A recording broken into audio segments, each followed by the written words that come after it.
Setting up a login page for your Wix website is very easy. Today I'm going to show you how to do it. First of all, open up the web browser. Here, open up the Wix.com site. When you get into its site, tap to select and edit site. Then you can click to design site.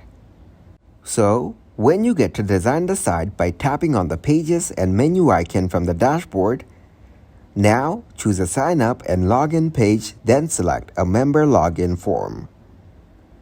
And then you can select if you want the default or custom form.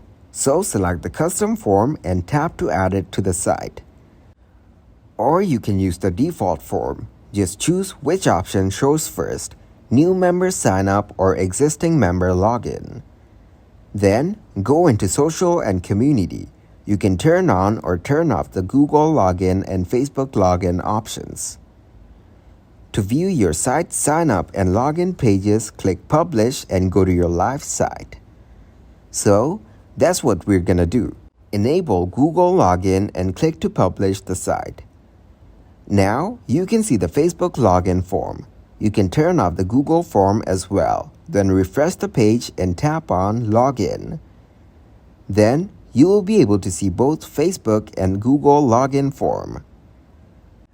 Or if you choose the custom form, you can make any changes in your login form, then tap to save it.